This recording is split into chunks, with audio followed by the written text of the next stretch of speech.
ये जब ईशान किशन का अंडर 90 में सिर्फ सिलेक्शन नहीं, एज अ कैप्टन के रूप में जब नियुक्ति, क्योंकि वो बचपन से ही उसकी जो झलक थी ना, वो दिखती नहीं थी कि वो लफुआ बनेगा। मतलब सच में ऐसे होते हैं ना कि पूत के पांव पालने में। कब पता चला कि मेरा बेटा जो है वो भविष्य में एक महान क्रिकेटर ऐसा बनेगा? नहीं है कि किसान ने कभी बचपन में ट्रैक चेंज न किया हो। ट्रैक चेंज किया था एक आध बार। इसके पहले गुजरात लायंस में था, फिर मुंबई इंडियंस में आया, तब तो फिर और बड़ा प्लेटफॉर्म, मतलब आईपीएल खुद में ही इतना बड़ा और जैसे जैसे अमाउंट बढ़ रहा था उनका, तब उस समय क्या महसूस हो रहा था? खाली हो चुका था। टारगेट था कि 10 करोड़ तक जाएगा, ऐसा हमने सोचा था कि 10 करोड़ तक जाएगा। लेकिन जब उससे ऊपर होने लगा तो फिर हम रिलैक्स हुए कि चलिए मेरा टारगेट हो गया। हो गया आईपीएल की बात। अब आते हैं 200 रन पे। पहला 2 मैच नहीं खेलने के बाद मेरी कुछ मतलब हमको पता नहीं था कि तीसरा ईशान खेलेगा कि नहीं खेलेगा। पहली बार ये फोन ऊपर से आवाज लगाए कि डोलन 100 हो गया ईशान का। की कहानी तो इन्होंने बता दिया। अब 150 रन और 200 रन की कहानी हम लोग आपसे जानना जब 150 रन पार हो गया तो फिर तो लालच बढ़ने लगा ना, फिर तो हम 300 तक पहुंच गए थे।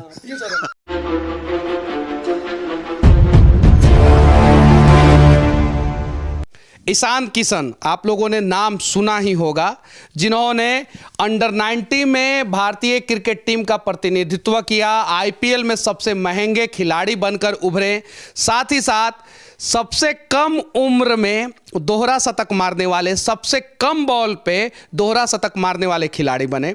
और उन्हीं के माता पिता अभी मेरे साथ हैं और ये लोग सच में ब्रांड बिहार हैं।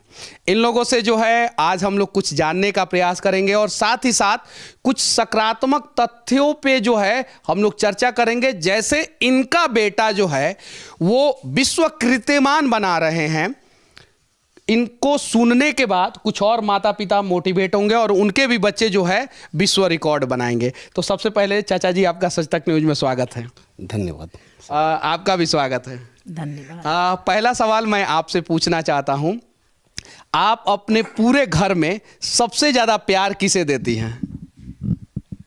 प्यार तो हर फैमिली के हर मेंबर को प्यार देते हैं। हर किसी को? हर किसी को। अच्छा, ईशान किशन जो आपके बेटे हैं उनके बारे में आप एक शब्द में क्या बताना चाहती हैं?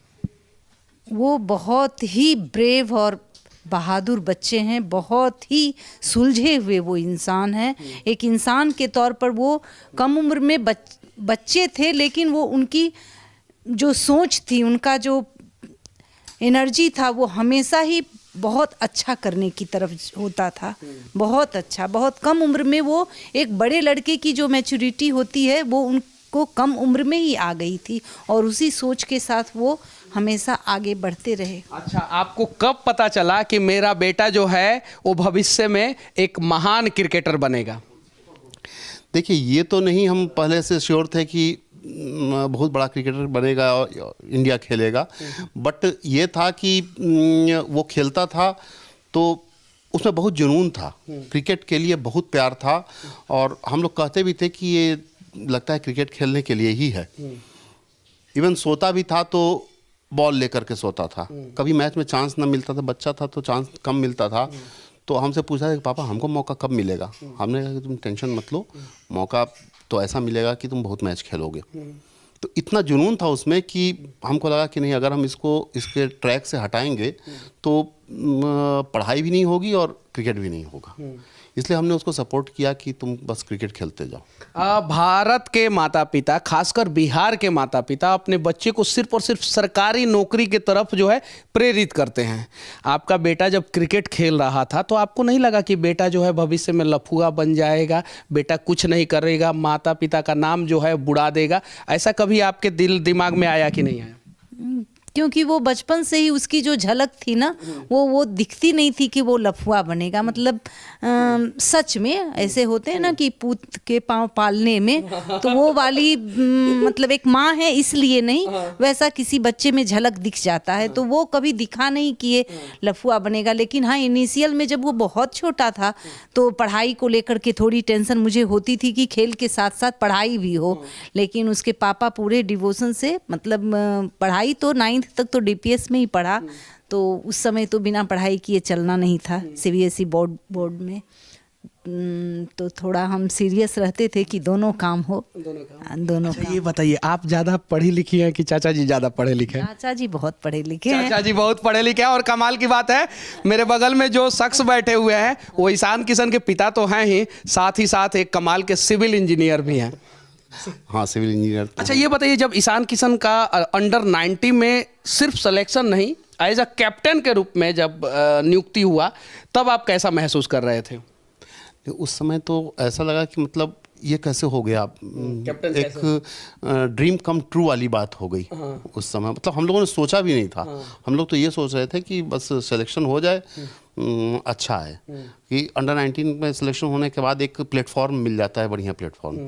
तो हम लोग सोच रहे थे कि बस सिलेक्शन हो जाए किसी तरह। बट सडनली हमने देखा कि एकाएक मेरे दोस्त ने फ़ोन किया कि भाई ईशान किशन तो कैप्टन हो गया। हमने कहाँ देखे आप? तो BCCI के ट्विटर पर। तो हमने भी ट्विटर खोला उससे, तब तक उसने उसका स्क्रीनशॉट हमको शेयर कर दिया। तब बिल्कुल अनबिलीवेबल था हम लोग के लिए बहुत। अच्छा, जब वो कैप्टन बने थे अंडर 90 का, तो उन्होंने फ़ोन तो किया होगा?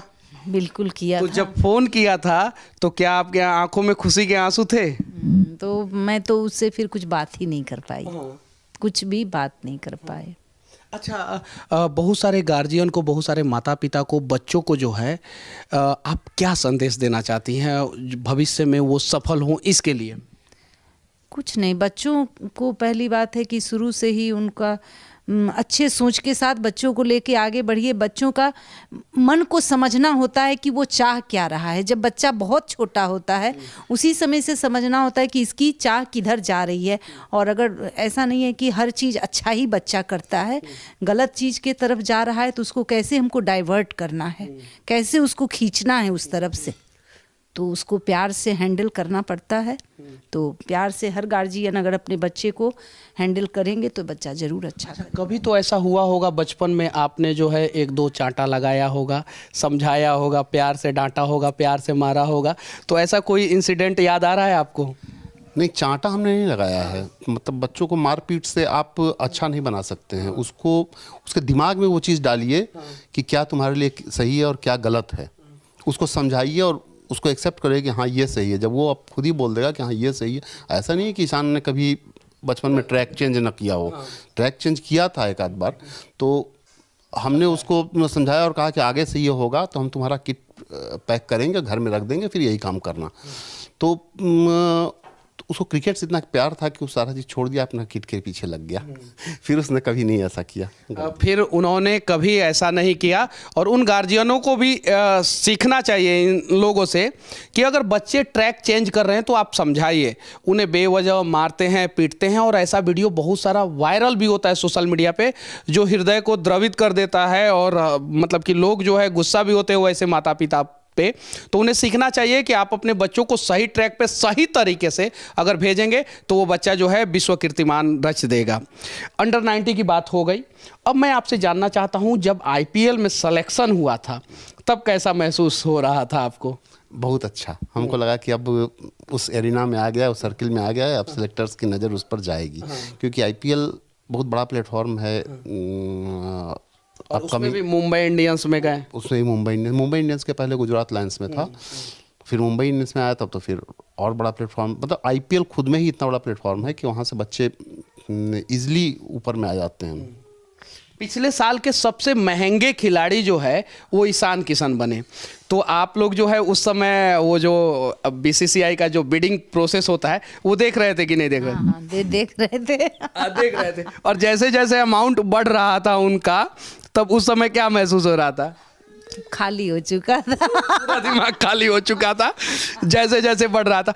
अच्छा, क्या लगा था इस बार कि कितना करोड़ रुपया मतलब कि इनके ऊपर बिडिंग हो सकता है? 5, 10, 15 क्या लगा था? वो तो उतना वो हम सोचते नहीं है, बस उसके खेल पे हमको ज़्यादा ध्यान रहता है। लेकिन जैसे 10 के ऊपर गया तो ऐसे दिमाग खाली हो गया। तो बीडिंग बढ़ती है तो मेरे दूसरा प्रेशर आ जाता है कि बीडिंग बढ़ रही है तो आपको परफॉर्मेंस भी उसी हिसाब से और करना उसी है। हिसाब से उन्होंने परफॉर्मेंस भी किया। मुंबई इंडियंस की तरफ से सबसे ज़्यादा रन जो है इस साल उन्होंने ही बनाया था। अच्छा, जब 10 करोड़ रुपया से ऊपर बिडिंग गया तब क्या लगा कि हमने जो है इस बेटे के लिए जितना संघर्ष किया है, जितना तपस्या किया है, जितना त्याग किया है, क्या आप सफल हो रहा है? अरे 10 करोड़ तक मेरा टारगेट था कि 10 करोड़ तक जाएगा, ऐसा हमने सोचा था कि 10 करोड़ तक जाएगा, लेकिन जब उससे ऊपर होने लगा तो फिर हम रिलैक्स हुए कि चलिए मेरा टारगेट हो गया। टारगेट हो गया 10 करोड़ रुपया से ऊपर गया तो हाँ। तो उसके बाद फिर हम बस देख रहे थे कि कहाँ तक जाता है, फिर ये हो गया कि अब कहाँ तक जाता है ये देख लें। चलिए ये हो गया आईपीएल की बात। अब आते हैं 200 रन पे। जब वो परसों के मैच में ओपनिंग करने उतरे तो आपको उस समय लगा था क्या कि 200 रन बनाएंगे? पहला 2 मैच नहीं खेलने के बाद मेरी कुछ मतलब हमको पता नहीं था कि तीसरा ईशान खेलेगा कि नहीं खेलेगा, मेरे को पता नहीं था। तो जैसे डेली का दिनचर्या होता है वैसे ही हम कर रहे थे, और ये चुपके से बिना हमको बताए ऊपर फ्लोर पर चले गए मैच देखने के लिए, हमको बताया नहीं। तो हम मतलब जब भी ये कुछ साइलेंट हो जाते हैं, जिस दिन मैच होता है ईशान का, तो ये कुछ बोलते नहीं, किसी से बात ही नहीं करते हैं। तो हम इनके टेंशन को भाई रिलीज़ करने के लिए हम इन टोक टाक नहीं करते हैं कि भाई क्या कर रहे हैं, आइए खाइए नाश्ता कीजिए, कुछ भी नहीं। समझ गए कि लगता है कि आज ईशान का मैच है और ईशान खेलेगा, इसलिए ये चुपचाप से ऊपर चले गए हैं। लेकिन कि फिर हम अपना ऐसे ही पूजा जैसे डेली करते हैं कर रहे थे। तो फिर जब 100 हो गया तो इनका कभी ये बात नहीं करते हैं, फ़ोन नहीं, कुछ भी नहीं, मैच के समय किसी से नहीं। तो पहली बार ये फ़ोन ऊपर से आवाज़ लगाए कि डोलन 100 हो गया, ईशान का 100 हो गया। तो फिर हमको बहुत रोना आया उस समय, क्यों भगवान ने इनका पूजा जो है वो स्वीकार किया और इनका बेटा जो है 100 मार चुका था। हाँ। तो फिर पता नहीं क्यों डेली का जो मेरा दिनचर्या है पूजा वाली वो हम कर रहे थे, लेकिन पता नहीं क्यों उस समय हमें बहुत रोना आया। तो मैं भगवान के सामने पता नहीं क्यों अचानक अपने आप से बहुत रोई। फिर पूजा मेरा समाप्त हुआ तो फिर हम सोचे चलो अब 100 हो गया, अब चलते हैं ईशान का मैच देखते हैं। तो फिर गए और बैठ गए साथ में इन्हीं के साथ और फिर देखना शुरू। 100 की कहानी तो इन्होंने बता दिया। अब 150 रन और 200 रन की कहानी हम लोग आपसे जानना चाहते हैं। जब 150 रन उन्होंने पार किया तब क्या लगा था कि 200 रन पार कर जाएंगे? नहीं, जब 150 रन पार हो गया तो फिर तो लालच बढ़ने लगा ना, फिर तो हम 300 तक पहुंच गए थे। और सच में मैं जब मैच देख रहा था, जब 35 ओवर में 150 रन हुआ तो 200 रन हुआ तो मैं सोच रहा था कि आज तो ईशान किशन रोहित शर्मा का रिकॉर्ड 264 का तोड़ देंगे और 300 रन बना देंगे। लेकिन फिर मौका मिलेगा तो एकदम बिल्कुल बनाएंगे ईशान किशन, चूंकि सबसे फास्टेस्ट 200 रन बनाने वाले हमारे ईशान किशन और left hander batsman Sourav Ganguly और युवराज सिंह के बाद कवर के ऊपर से सबसे बढ़िया तरीके से 6 मारने वाला जो है वो ईशान किशन है। और जडेजा का एक ट्वीट आया था जिन्होंने बोला था कि सूर्य कुमार यादव को अगर हम लोग 360 कहें तो ईशान किशन को 361 डिग्री कह सकते हैं। ये दोनों क्रिकेटर सूर्य कुमार यादव और ईशान किशन भारतीय टीम के अभी वर्तमान समय में उभरता हुआ सितारा हैं। दोनों को कंटिन्यूअस मौका मिलना चाहिए। लेकिन 361 डिग्री भारत का पहला प्लेयर, दुनिया का पहला प्लेयर डिविलियर्स जो है 360 डिग्री, सूर्य कुमार यादव 360 डिग्री और ये 361 डिग्री। तो ये 1 डिग्री एक्स्ट्रा कैसे हो गए? कैसे? ये तो डिग्री का खेल आप समझते हैं, सिविल इंजीनियर है। नहीं तो हम लोग 360 डिग्री तक ही समझते हैं ना, उसके ऊपर तो जडेजा शाही बता सकते हैं। तो अजय जडेजा जी से जब भी मुलाकात होगा तो हम लोग पूछने का प्रयास करेंगे कि आपने 361 डिग्री क्यों बोला। अच्छा, पॉकेट बम इनको बोला जाता है मुंबई इंडियंस के ड्रेसिंग रूम में अक्सर, क्यों बोला जाता है? नहीं, हाइट में थोड़ा कम है और 6 लंबा लंबा मारते हैं। मतलब जब ब्लास्ट करते हैं, जिस दिन भी ब्लास्ट करते हैं तो बुरी तरह ब्लास्ट कर जाते हैं, इसलिए इनको डायनामाइट बोला जाता है, इसलिए पॉकेट डायनामाइट बोला जाता है ईशान किशन को। अच्छा, अंडर 90 के कैप्टन बने, मुंबई इंडियंस में अच्छा परफॉर्मेंस कर रहे हैं, टीम इंडिया में खेल रहे हैं, लेफ्ट हैंडर बैट्समैन है, लेफ्ट हैंडर बैट्समैन की अभी ज़रूरत है, अच्छे विकेट कीपर हैं ये। क्या ऐसा लगता है भविष्य में ये इंटरनेशनल टीम को जो है लीड करेंगे? होने को तो कुछ भी हो सकता है, होने को तो कुछ भी हो सकता है। अगर इनका परफॉर्मेंस रहा और बीसीसीआई को लगा कि नहीं ये कैप्टन चुने जाने चाहिए, इनमें वो कैपेसिटी है, कैपेबिलिटी है, तो हो सकता है कि। लेकिन अभी हम लोग उन सब चीज़ों पे चर्चा नहीं करना चाहते हैं। 24 साल उम्र है, अभी क्रिकेट बहुत बाकी है, सिर्फ और सिर्फ खेल पे ध्यान देना। अच्छा, ये बच्चा कौन है? ये मेरा पोता है। पोता है। हाँ, ये डॉक्टर राज किशन का बेटा है। हाँ, चलिए ठीक है। अच्छा ये बताइए, आखिरी में आप बिहार के खेल से जुड़े अधिकारी, खेल से जुड़े नेता, खेल से जुड़े मंत्री को क्या संदेश देना चाहते हैं? सबसे पहले तो बच्चों के लिए इंफ्रास्ट्रक्चर बनाए। ग्राउंड की बहुत कमी है, हर जगह ग्राउंड है लेकिन इस कंडीशन में है कि मतलब बच्चे वहाँ खेल ही नहीं सकते हैं। और जो ग्राउंड थे, बहुत से छोटे छोटे ग्राउंड थे जहाँ बच्चे खेला करते थे, तो उसको पार्क में बदल दिया गया। तो अब छोटे बच्चे खेलेंगे कहाँ? और जब तक शरीर स्वस्थ नहीं, खेलेंगे नहीं, शरीर स्वस्थ नहीं होगा, कंप्यूटर और मोबाइल और व्हाट्सएप और फेसबुक पे लगे रह जाएंगे, तो उससे तो बच्चे खराब ही होंगे ना। तो सबसे पहले तो इंफ्रास्ट्रक्चर डेवलप करें सरकार। पहला काम जो है इंफ्रास्ट्रक्चर डेवलप किया जाए, और गवर्नमेंट इतना इंफ्रास्ट्रक्चर डेवलप करे कि एक नहीं सैकड़ों ईशान किशन जो है बिहार की धरती से पैदा हों और बिहार का नाम रोशन करें। बाकी ये दोनों माता पिता के बारे में आप लोग क्या सोचते हैं, जो सच में ब्रांड बिहार है? ईशान किशन के बारे में आप लोग क्या सोचते हैं, जिन्होंने सच में बिहार का नाम रोशन किया है और हमें गौरवान्वित होने का मौका दिया? ऐसा नहीं है कि दूसरे राज्य के क्रिकेटरों का हम निंदा कर रहे हैं, उन्हें भी मौका मिलना चाहिए, वो लोग भी अच्छा परफॉर्मेंस करें, वो लोग भी आगे जाएं। लेकिन हमारे राज्य का लाल अगर कमाल का परफॉर्मेंस किया है तो उसकी भी कहानी जो है उतना ही जोर शोर से दिखाई जानी चाहिए जितनी कहानी जो है रोहित शर्मा जी का दिखाया जाता था जब वो अंडर 19 में खेलते थे, जब वो रणजी में खेलते थे, तो सारे लोग बोलते थे कि बहुत टैलेंटेड है, बहुत आगे जाएगा, बहुत टैलेंटेड है। तो हमारा ईशान किशन भी बहुत टैलेंटेड है, और इसका मतलब ये नहीं कि हम दूसरे किसी क्रिकेटर का हम बुराई कर रहे हैं या उससे कंपेयर कर रहे हैं। बाकी ईशान किशन के बारे में आप लोग क्या सोचते हैं, उनके 200 रन के बारे में क्या सोचते हैं, उनके भविष्य के बारे में आप लोग क्या सोचते हैं, भविष्य में वो कैप्टन टीम इंडिया के बन सकते हैं कि नहीं बन सकते हैं? इन सब चीज़ों पर आप लोग अपना राय जरूर रखना। और मैं बिहार के हर एक माता पिता से कहना चाहता हूँ कि इन दोनों माता पिता की आप बातों को सुने, सकारात्मक रहें और बच्चों को जो है अच्छे रास्तों पे ले जाने का प्रयास करें। आपका भी बच्चा जरूर इतिहास बनाएगा। जय हिंद।